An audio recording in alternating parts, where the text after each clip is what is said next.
ইন্না নাহনু নাযালনা যিকরা ওয়া ইন্না লাহু লাহাফিযুন। নিশ্চয় আমি আল্লাহ এই কোরআন নাজিল করেছি, আর এই কোরআনের রক্ষণাবেক্ষণ হেফাজতের দায়িত্ব আমি আল্লাহর কাছে রেখেছি। দুনিয়ার যত ভাষা আছে, বাংলা ভাষা, ইংলিশ ভাষা, সব ভাষার দুইটা ক্যাটাগরি আছে। একটা হলো ওল্ড ভার্সন, পুরাতন ভার্সন, আর একটা হলো নিউ ভার্সন। ঠিক প্রত্যেকটা পৃথিবীর সব ভাষার একটা ভার্সন আছে। বাংলা ভাষা রীতি আগে একরকম ছিল, সাধু ভাষা, আর এখন চলে চলিত ভাষা। কোরআন লেখা হয়েছে কোন ভাষায় জুড়ে বলেন? আরবি ভাষায়। কিন্তু 1400 বছর আগের ওই কোরআনের ভাষা ছিল আরবি। ওই ভাষার চেঞ্জ হয়েছে, আরবির এখন নতুন ভার্সন চলছে। কিন্তু কোরআনের মুআজিজা, কোরআন আগে যেমন আধুনিক ছিল, কোরআন আগে যেমন আপডেট ছিল, 1400 বছর পরে আজকের দিনেও যখন আমরা কোরআন তেলাওয়াত করি, কোরআন এখনো আপডেট রয়ে গিয়েছে। কোরআন এখনো আপডেট। আরবি ভাষা চেঞ্জ হয়ে গিয়েছে। 1400 বছর আগের যে ভাষা, যেই আরবিতে কোরআন লেখা, এই কোরআনের ভাষাটাই এখন চেঞ্জ হয়ে গিয়েছে। কিন্তু 1400 বছর আগের কোরআন পড়লে তখনকার আরবি সাহিত্যিকরা যেমন হতবিহ্বল হয়ে যেত, পেরেশান হয়ে যেত, এখনকার যুগের মানুষও কোরআন পড়লে তারা হতবিহ্বল হয়ে যায়। একই কোরআন, এই কোরআন এত সুন্দর, এত মাধুর্যময়, এত সুললিত কোরআন, এটাই কোরআনের মুআজিজা। মোহতারাম হাজরিন, এখানে যারা আছে বেশিরভাগ হলো কোরআনের হাফেজ। কেউ 1 পারা পড়ছে, কেউ 15 পারা। আর আজকে কিছু মানুষ কোরআনের পাগড়ি, কোরআন সমাপনী করে আজকে তাদের মাথায় সম্মানের পাগড়ি উস্তাদ তুলে দিবেন। কোরআনের হাফেজ যারা, তাদেরকে সম্মান করতে হবে। কোরআনের হাফেজের সম্মান করলে আমাদের কি লাভ? কোরআনের হাফেজের সম্মান যদি আমরা করি, তাহলে কোরআনের হাফেজের সম্মানের অর্থ হলো আল্লাহকে সম্মান করা। কাকে সম্মান করা? আল্লাহকে সম্মান করা। কিতাবের নাম সুনানে আবু দাউদ, হাদিস নাম্বার 4843 নম্বর হাদিস। পয়গম্বর বলেন, ইন্না মিন ইজলালিল্লাহি তাআলা ইকরামাদিশ শাইবাতিল মুসলিম। আল্লাহকে সম্মান করা, আল্লাহকে শ্রদ্ধা করা, আল্লাহকে শ্রদ্ধা নিহিত হলো সাদা শুভ্র দাড়িওয়ালা মুরব্বীকে সম্মান করা। 1 নাম্বার এলাকার মুরব্বী যারা আছে, চাচা দাদা যারা আছে, তাদেরকে সম্মান করলে আল্লাহকে সম্মান করা হবে। 2 নাম্বার ক্যাটাগরি ওয়াহামিলুল কোরআন, যারা কোরআনের ধারক বাহক, যারা সিনাই কোরআনকে ধারণ করেছে, তাদেরকে সম্মান করলে আল্লাহকে সম্মান করা হবে। 2-3 নাম্বার ক্যাটাগরি পয়গম্বর বলেন ওয়া ইকরামাদিস সুলতানিল মুকসিতি, নেবান ইনসাফগার বাদশা, ওই বাদশাকে সম্মান করলেও কাকে সম্মান করে হবে? জোরে কেন? আল্লাহকে। 3 শ্রেণীর মানুষ। 1 নাম্বার সাদা দাড়িওয়ালা বৃদ্ধ বাবা, তাকে সম্মান করলে আল্লাহকে সম্মান করা হবে। 2 নাম্বার শ্রেণী হলো যারা কোরআনের হাফেজ, তাদেরকে সম্মান করলে আল্লাহকে সম্মান করা হবে। 3 নাম্বার ইনসাফগার বাদশা, তাকে সম্মান করা হলেও আল্লাহকে সম্মান করা হবে। তাহলে আমরা এই 3 ক্যাটাগরির মানুষকে সম্মান করব। 1 নাম্বার মুরব্বী যারা, 2 নাম্বার কাদেরকে? হাফেজে কোরআনদেরকে। 3 নাম্বার কাদেরকে? ইনসাফগার বাদশা, তাদেরকে সম্মান করলে নবী কি বলেছেন? আল্লাহকে সম্মান করা হবে। মোহতারাম হাজরিন, 1 নাম্বার আলোচনা শেষ। 2 নাম্বার পৃথিবীর সব মানুষের স্পেশাল কিছু মানুষ আছে। মানুষটা ধনী হোক গরিব হোক, তার কিছু পার্সোনাল বন্ধু বান্ধব থাকে।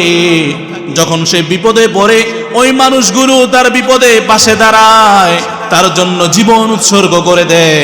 এমন স্পেশাল মানুষ প্রত্যেকটা মানুষের আছে। পয়গম্বর বলেন সুনানে ইবনে মাজাহ কিতাবের নাম, হাদিস নাম্বার 215 নম্বর হাদিস। পয়গম্বর বলেন ইন্না লিল্লাহি আহলিনা মিনান নাস, মানুষের মধ্যে আল্লাহ তাআলার স্পেশাল কিছু বান্দা আছে, আল্লাহর কিছু মনোনীত বান্দা আছে। ক্বালু ইয়া রাসূলুল্লাহ মান হুম, সাহাবারা প্রশ্ন করলো, ওগো আল্লাহর নবী, আল্লাহর স্পেশাল বান্দা কারা?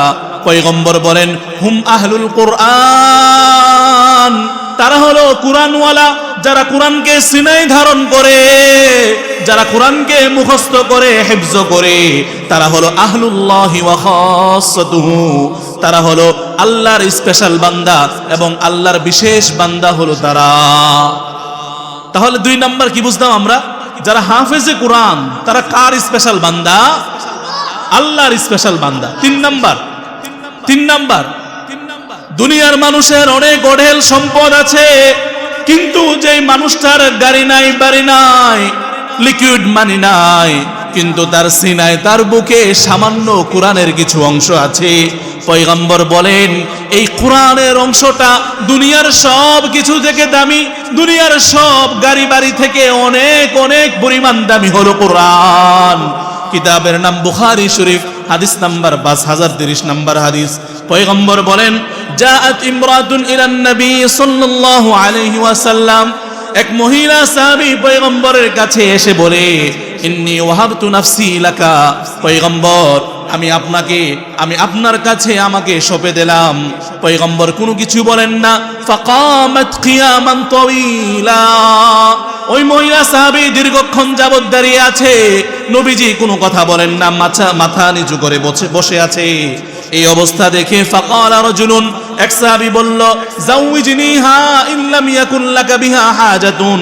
পয়গম্বর এই যে মহিলা সাহাবী, সে আপনার কাছে তাকে সুপর্দ করে দিয়েছে, যদি আপনার প্রয়োজন না থাকে তাহলে আমার সাথে তাকে বিবাহ বন্ধনে আবদ্ধ করে দিন। পয়গম্বর বলেন হাল ইনদাকা শাইউন তুসাদ্দিকুহা, তোমার কাছে কি এমন কিছু আছে যে সম্পদ তুমি মোহর হিসেবে তাকে দিবা? সে বলে ক্বালা লা, আমার কাছে কোনো কিছুই নাই। পয়গম্বর বলে তুমি বাড়িতে যাও, বাড়িতে গিয়ে ইলতামিস ওয়ালাউ খাতামাম মিন হাদিদ, বাসায় যাও, বাসায় গিয়ে তুমি তালাশ করে দেখো কোনো কিছু পাও কিনা, যদিও একটা লোহার আংটি হয় ওই আংটিটা তুমি নিয়ে আসো। ফাযাহাবা ফালতামাসা ফালাম ইয়াজিদ শাইআ, সে বাসায় গেল, বাসায় গিয়ে তন্ন তন্ন করে পুরা বাসা তালাশ করলো, কিন্তু গরিব মানুষ বাসায় গিয়ে কোনো কিছুই পাইল না। নবীর দরবারে রিটার্ন ফিরে আসলো, এসে বলে আমি তো তালাশ করলাম কোনো কিছুই পাইলাম না। পয়গম্বর বলেন হাল মাআকা শাইউম মিনাল কুরআন, তোমার সাথে কোরআনের কিছু সূরা আছে কিনা তুমি বলো। ক্বালা নাম, সাহাবী বলে আমার সাথে কোরআনের কিছু অংশ রয়েছে। পয়গম্বর বলেন জাওয়াজতুকাহা বিমা মাআকা মিনাল কুরআন, ও আমার সাহাবী তোমার সাথে কোরআনের যে অংশগুলো রয়েছে এই অংশগুলোর বিনিময়ে আমি নবী তাকে তোমার বিবাহ বন্ধনে আবদ্ধ করে দিলাম। কোরআনের যে সূরাগুলো তুমি পারো এই সূরাগুলো তোমার মোহর। সম্পদ নাই, কিছু নাই, টাকা পয়সা নাই, স্বর্ণ গয়না কোনো কিছু নাই। পয়গম্বর কি বললেন? তুমি যে কয়টা সূরা মুখস্থ পারো এই সূরাগুলো তাকে তুমি শিখিয়ে দিবা, এটাই হলো তোমার মোহর। সুবহানাল্লাহ। মুহতারাম হাজরিন, 4 নাম্বার কোরআনের আয়াত কয়টা? 6236। 6236। আমরা একটা জানি যে 6666, এটা ভুল গণনা। কোরআনের আয়াত সংখ্যা কত? 6236টি। কিতাবের নাম সুনানে আবু দাউদ, হাদিস নাম্বার 1464। পয়গম্বর বলেন ইউকালু লিসাহিবিল কুরআন, কুরআনওয়ালাকে, কোরআনের হাফেজকে বলা হবে ইকরা ওয়ারতাকি, তুমি কোরআন পড়ো আর তোমার মর্যাদা বুলন্দ হতে থাকবে। ওয়ারাত্তিল কামা কুনতা তুরাত্তিলু ফিদ দুনিয়া, আর তুমি কোরআনটাকে মধুর সুরে, কোরআনকে তার তিল সহকারে তুমি তেলাওয়াত করো যেমন তেলাওয়াত তুমি দুনিয়াতে করতে। পয়গম্বর বলেন ফা ইন্না মানজিলাতাকা ইনদা আখিরি আয়াতিন তাকরাউহা, তোমার মর্যাদা একজন হাফেজে কোরআনকে কাল কিয়ামতে সূরাতুল ফাতিহা থেকে সূরাতুন নাস পর্যন্ত যতগুলো আয়াত রয়েছে তত আয়াতের সম্মানে ভূষিত করা হবে।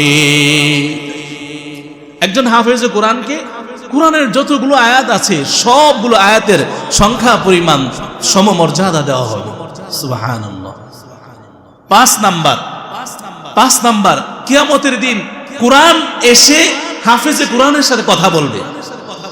আজকে যেমন আমি আপনাদের সাথে কথা বলতেছি না, এই যে কোরআনের পাখি যারা আছে আমার সামনে, কোরআনের হাফিজ যে তার সাথে কাল কিয়ামতে কোরআন এসে ডাইরেক্ট কথা বলবে, সরাসরি কি করবে? কোরআন কথা বলবে। কিতাবের নাম মুসনাদে আহমদ, হাদিস নাম্বার 22,955 নাম্বার। পয়গম্বর বলেন, ইকরাউল কুরআন, তোমরা কোরআন তেলাওয়াত করো, তোমরা বেশি বেশি করে কোরআন পড়ো। فإنه يأتي يوم القيامة شفيعا لأصحابه, কারণ কোরআন কাল কিয়ামতে কোরআন ওয়ালার জন্য, কোরআনের হাফেজের জন্য, কোরআনের পাঠকের জন্য, কোরআন মুখস্থকারীর জন্য সুপারিশকারী হিসেবে আসবে। এসে কোরআন বলবে, হাল তারিফুনি, তুমি কি আমাকে চিনো? কোরআন বলবে, আমাকে তুমি চিনো? ক্বালা মান আনতা, হাফেজ কোরআন বলবে, তুমি কে? কোরআন বলবে, আনাল্লাযী আসহারতু লাইলাতাক, আমি ওই কোরআন, যেই কোরআন তোমাকে রাত্রিবেলায় ঘুমাইতে দেই নাই, আমি কোরআনকে রাত্রিবেলায় জেগে জেগে নামাজে তেলাওয়াত করেছো। ওয়া আনাল্লাযী আযমাতু জাওয়াহিরাক, আমি ওই কোরআন, যেই কোরআন কাঠফাটা রোদের দিনে তুমি রোজা রেখেছো, পিপাসার্ত হয়েছো, পানি পান করো নাই, কিন্তু আমি কোরআনের তেলাওয়াত তুমি বন্ধ করো নাই।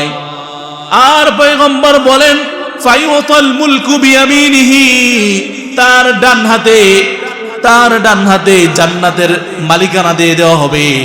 ওয়ায়ুতা আল খুলদু বিশিমালিহি, জান্নাতে চিরস্থায়ী ভাবে থাকার যেই সম্পদ, যেই যোগ্যতা, সেটা তার বাম হাতে দেওয়া হবে। ওয়ায়ুদাউ ফাওকা রাসিহি তাজুল ওয়াকার, আর হাফেজে কোরআনের মাথার উপরে সম্মানের মুকুট পরিয়ে দেওয়া হবে। হাফেজে কোরআনের মাথার উপরে স্বর্ণের মুকুট, সম্মানের মুকুট পরিয়ে দেওয়া হবে। দুনিয়ার যারা রাজা হয়, বাদশাহ হয়, তাদের মাথায় স্বর্ণের মুকুট থাকে, দূর থেকে চিকচিক করে। কিন্তু কাল কিয়ামতে যারা হাফেজে কোরআন হবে, তাদের মাথায় বিশেষ সম্মানের মুকুট কে পরাবেন? জোরে বলেন আল্লাহ।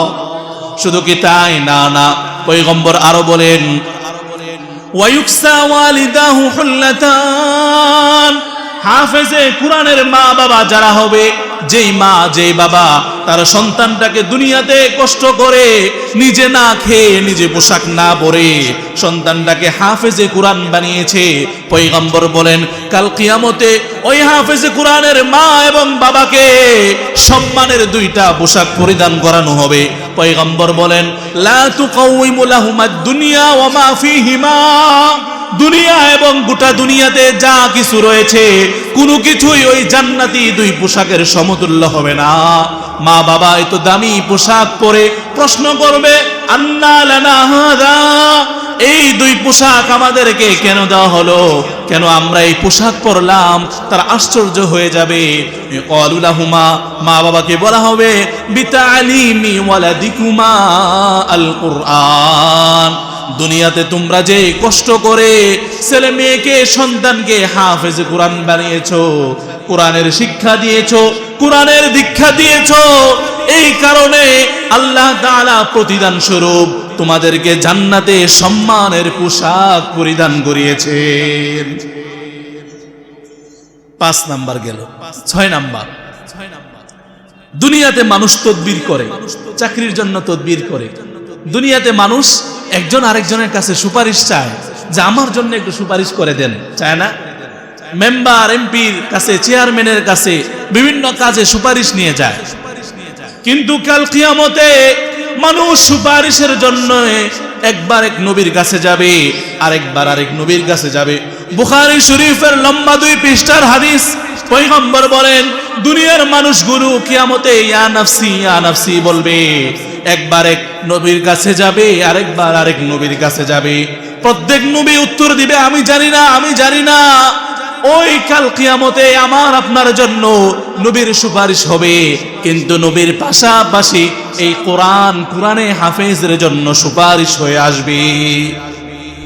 কিতাবের নাম সহিহ ইবনে হিব্বান, হাদিস নাম্বার 124 নাম্বার হাদিস। পয়গম্বর বলেন, আল কুরআনু শাফিউন মুশাফফাউন, কোরআন হলো এমন সুপারিশকারী যার সুপারিশ গ্রহণ করা হবে। দুনিয়ায় অনেক মানুষ সুপারিশ করি, কিন্তু আমার আপনার সুপারিশ গ্রহণযোগ্য হতে পারে, আবার নাও হতে পারে, অ্যাকসেপ্ট হতে পারে অথবা নাও হতে পারে।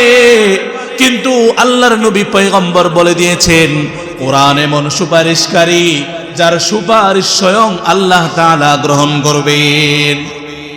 পয়গম্বর আরো বলেন, মান জাআলাহু আমামাহু কাদাহু ইলাল জান্নাহ, যেই মানুষটা কোরআনকে তার সামনে রাখবে, কোরআন মেনে জীবন পরিচালনা করবে, কোরআন ওই মানুষটাকে জান্নাতে নিয়ে যাবে। কোরআন দিয়ে যে জীবন সাজাবে, ওই কোরআন তাকে জান্নাতে নিয়ে যাবে। ওয়ামান জাআলাহু খালফা যহরিহি ওয়ামান জাআলাহু ওয়ারাআহু সাকাহু ইলান নার, আর কোরআনকে যে পিঠের পিছনে রাখবে, অর্থাৎ কোরআন অনুযায়ী যে আমল করবে না, কোরআন তাকে জাহান্নামে নিয়ে যাবে। বলেন নাউজুবিল্লাহ। তো কোরআন অনুযায়ী আমল করা চাই কি চাই না? জোরে বলেন। কোরআন অনুযায়ী আমল করা চাই।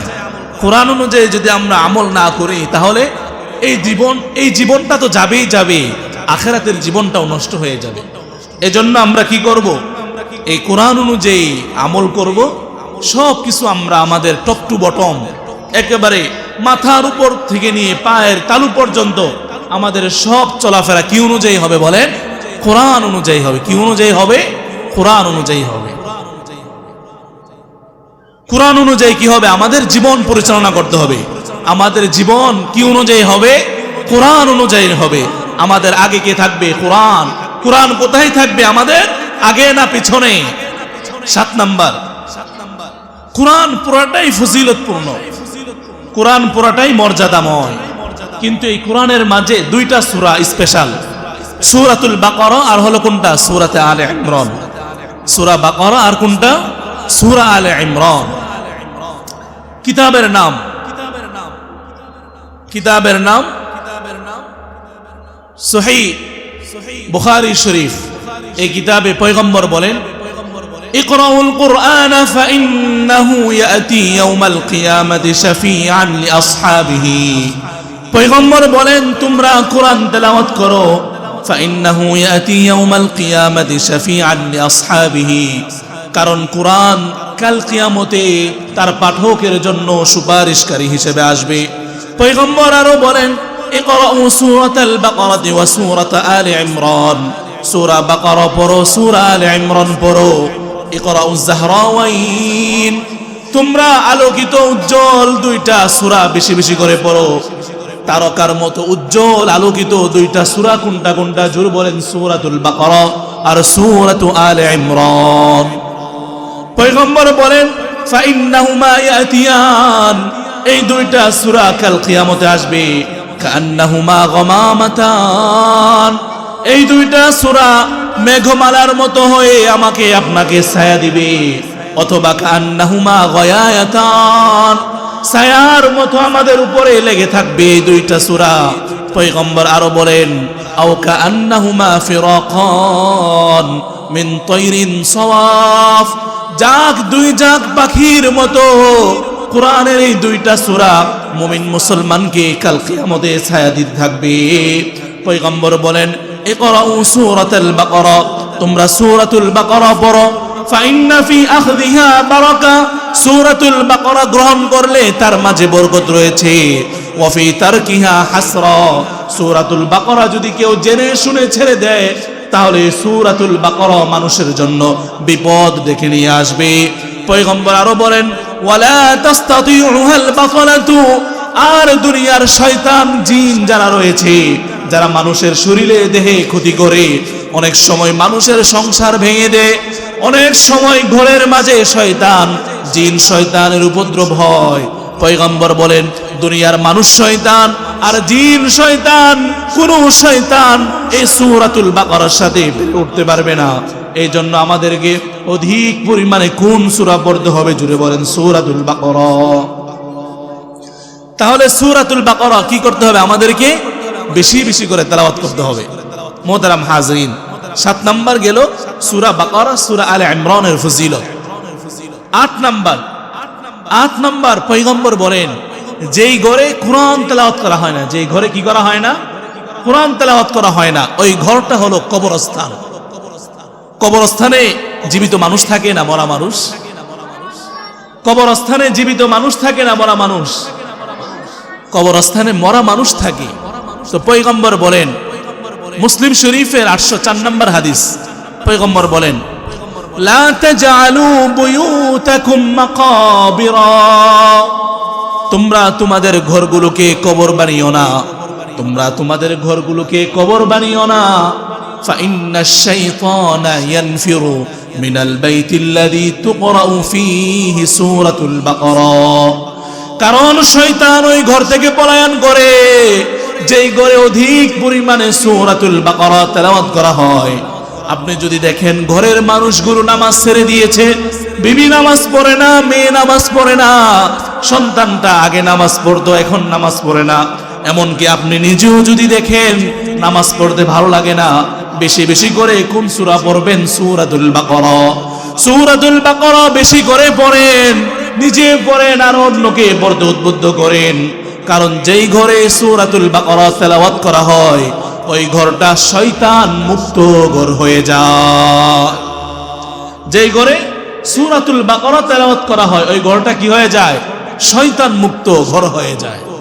মোহতারাম হাজরিন, 8 নাম্বার গেল, 9 নাম্বার, কোরআনের 3টা আয়াত। কয়টা আয়াত? আমার সাথে বলেন, কোরআনের কয়টা আয়াত? কয়টা আয়াত? 3টা আয়াত। কোন 3 আয়াত? যে কোনো 3 আয়াত। পুরা কোরআনের মাঝে যে কোনো 3টা আয়াত একটা মানুষ তেলাওয়াত করবে, এই 3টা আয়াতের ফজিলত কেমন? পয়গম্বর বলেন, এই যে আপনারা এখন বসে বসে ওয়াজ শুনতেছেন, যদি বাড়িতে ফিরে যান, বাড়িতে গিয়ে যদি দেখেন আপনার ঘরের সামনে 3টা প্রাডু গাড়ি আছে, খুশি হবেন না বেজার? খুশি হব না বেজার হব? বাসায় গিয়ে দেখলেন বাসার সামনে দামি দামি 3টা গাড়ি, এটা আমাদের খুশির কারণ না দুঃখের কারণ? আনন্দের কারণ। তো পয়গম্বর এই কথাই বলছেন, কিতাবের নাম মুসলিম শরীফ, হাদিস নাম্বার 802 নাম্বার হাদিস। পয়গম্বর বলেন, আয়ুহিব্বু আহাদুকুম ইযা রাজা ইলা আহলিহি, তোমাদের কেউ কি পছন্দ করে, তোমরা কি ভালোবাসো এই বিষয়টাকে? ইযা রাজা ইলা আহলিহি, যখন সে তার বাড়িতে ফিরে যাবে, আইয়াজিদা সালাসা খলিফাতিন ইযামিন সিমাত, সে বাড়িতে ফিরে যাবে, বাড়িতে ফিরে গিয়ে দেখবে মোটা তাজা হৃষ্ট পুষ্ট গর্ভবতী 3টা উটনি রয়েছে। উটনিগুলো কেমন? 1 নাম্বার উটনিগুলো হলো মোটা তাজা হৃষ্ট পুষ্ট, 2 নাম্বার এই উটনিগুলো গর্ভবতী, অর্থাৎ প্রত্যেকটার পেটে বাচ্চা আছে। এমনি তো সৌদি আরবে উটনিগুলোর দাম অনেক অনেক বেশি, একটা উটনির দাম প্রায় 10 লাখ টাকার কাছাকাছি হবে। যদি একটা উটনির দাম 10 লাখ হয়, 3টার দাম হবে কত? 30 লাখ টাকা। আর পেটে যে বাচ্চা রয়েছে ওই বাচ্চাগুলো হলে দাম আরো দ্বিগুণ হয়ে যাবে। পয়গম্বর বলে, যখন তোমরা বাড়িতে ফিরে যাও, বাড়িতে গিয়ে কি তোমরা এটা দেখতে পছন্দ করো? মোটা তাজা হৃষ্ট পুষ্ট গর্ভবতী 3টা উটনি দেখবে? কুলনা নাম, সাহাবারা বলেন আমরা পছন্দ করি, আমরা ভালোবাসি। সাহাবাদের কাছে টাকা নাই কিন্তু তারা এটাকে ভালোবাসে। পয়গম্বর বলেন, সালাসু আয়াতিন ইয়াকরাউ বিহিন্না আহাদুকুম ফি সালাতিহি, কোরআনের যে কোনো 3টা আয়াত তোমাদের কেউ যদি নামাজে তেলাওয়াত করে, খায়রুম মিন সালাসি খলিফাতিন ইযামিন সিমাত, মোটা তাজা হৃষ্ট পুষ্ট গর্ভবতী 3টা উটনির চেয়ে অধিক ফজিলতপূর্ণ 3 আয়াত যে নামাজে তেলাওয়াত করা হয়। আল্লাহু আকবার বলে নামাজে দাঁড়িয়ে গেল আর পূর্ণ খুশু খুদু একাগ্রতার সাথে 3টা আয়াত তেলাওয়াত করলো। পয়গম্বর বলেন, এই 3টা আয়াতের ফজিলত হলো হৃষ্ট পুষ্ট মোটা তাজা গর্ভবতী 3টা উটনির চেয়ে অধিক শ্রেষ্ঠ। কয়টা উটনি? 3টা উটনি। মোহতারাম হাজরিন, 8 নাম্বার গেল, 9 নাম্বার। এটা কয় নাম্বার গেল? এটা 9 নাম্বার ছিল, 9 নাম্বার। 10 নাম্বার, দুনিয়াতে হিংসা করা জায়েজ নাই। এই যে কিছুদিন আগে শবে বরাত গেল না আমাদের, শবে বরাতের শিক্ষা কি ছিল? শবে বরাতের শিক্ষা হলো একজন মানুষ শিরিক মুক্ত জীবন গড়বে। কি মুক্ত? শিরিক মুক্ত জীবন। আর পাশাপাশি হিংসা বিদ্বেষ মুক্ত একটা কলব ধারণ করবে। তো হিংসা করা জায়েজ নাই, তবে আল্লাহর নবী বলেন দুইজন ব্যক্তির ব্যাপারে হিংসা করা, অর্থাৎ গীবতাহ বলেন, শব্দটা কি বললাম? গীবতাহ। এর অর্থ কি? ঈর্ষা করা। দুইজন ব্যক্তির ব্যাপারে ঈর্ষা জায়েজ। ঈর্ষার মানে কি? ঈর্ষার অর্থ হলো, আল্লাহ আপনি আমার ভাইটাকে সম্পদ দিয়েছেন, বাড়ি দিয়েছেন, গাড়ি দিয়েছেন, আল্লাহ আমার এই ভাইটাকে তার সম্পদ আরো অধিক পরিমাণে বাড়িয়ে দিন, তার সম্পদে আরো বারাকা দান করেন, আর আমাকেও তার মতো দান করেন। এটার নাম হলো ঈর্ষা। আর হিংসা কাকে বলে? এত সুন্দর বাড়ি কেন হইল? মরণ কি এর দেখে না? বিপদ কি ওরে দেখে না? বিপদ থেকে সে কিভাবে বেঁচে যায়? এর নাম হলো হিংসা। পয়গম্বর বলেন, মুসলিম শরীফের 815 নম্বর হাদিস, পয়গম্বর বলেন লা হাসাদা ইল্লা আলা ইথনাতাইন, দুই ব্যক্তি ছাড়া কারো ব্যাপারে হিংসা করা যাবে না, ঈর্ষা করা যাবে না। কয়জন ব্যক্তি? দুর্বলন দুইজন ব্যক্তি।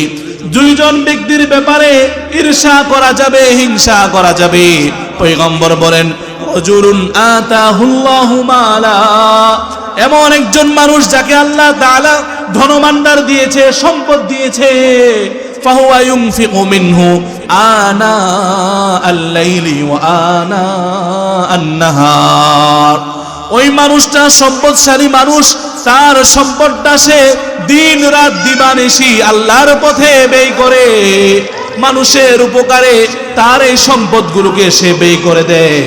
আর দুই নাম্বার যে মানুষটা, ওয়ারুজুলুন আতাহুল্লাহুল কুরআন, এমন মানুষ যাকে আল্লাহ কুরআন দিয়েছে, কুরআনের ইলম দিয়েছে, ফাহুয়া ইয়াকুমু বিহি আনা আল-লাইলি ওয়া আনা আন-নাহার।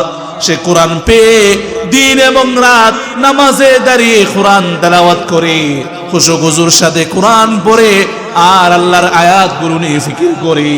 তো যেই মানুষকে আল্লাহ সম্পদ দিয়েছে, সম্পদ পাইলো, আল্লাহর রাস্তায় ব্যয় করলো। যেই মানুষকে আল্লাহ কোরআন দিয়েছে, কোরআন মুখস্থ করেছে, আর কোরআনকে ধারণ করেছে, কোরআন অনুযায়ী জীবন পরিচালনা করেছে, এবং রাত দিন কোরআন তেলাওয়াত করে সময় পার করেছে, আল্লাহর নবী বলেন এই দুইজন মানুষের ব্যাপারে অন্য মুমিন ঈর্ষা করতে পারে। তাহলে দেখেছেন একজন হাফেজে কোরআনের কত ফজিলত। হাফেজে কোরআনকে সম্মান করা মানে কাকে সম্মান করা? আল্লাহকে সম্মান করা। হাফেজে কোরআন, কোরআনে যতগুলো আয়াত আছে 6236টা আয়াত, এই পরিমাণ তাকে সম্মান দেওয়া হবে। আর তার মা বাবা তাদেরকে স্পেশাল জামা পরানো হবে। আর সর্বশেষ কি বললাম? যে আল্লাহর নবী বললেন ঈর্ষা করলে, হিংসা করলে কার সাথে করা যায়? যাকে আল্লাহ কোরআন দিয়েছে, আর যে কোরআনটাকে পড়ে, যাকে সম্পদ দিয়েছে, যে ওই সম্পদ নিয়ে আল্লাহর রাস্তায় ব্যয় করে, এই মানুষগুলোর সাথে কি করা যায়? ঈর্ষা করা যায়। মোহতারাম হাজরিন, আজান হয়ে গিয়েছে, আমরা নামাজের প্রস্তুতি নিব, আর এই কোরআনের ব্যাপারে নিজেরা সচেষ্ট থাকব। বিশেষ করে আমাদের সন্তানদেরকে আমরা কোরআন মুখস্থের প্রতি উদ্বুদ্ধ করব। আর যারা হাফেজ হয়ে গিয়েছে তাদেরকে আমরা আলেম বানাবো। সকলেই বলেন আমিন। আমাদের সন্তানদেরকে আমরা হাফেজও বানাবো, আর কিও বানাবো? আলেম বানাবো। আল্লাহ তাআলা আমাদের এই মনের ইচ্ছাটাকে কবুল করুক। সকলে বলে আমিন। ওয়া আখিরু দাওয়ানা আনিল হামদুলিল্লাহি রাব্বিল আলামিন।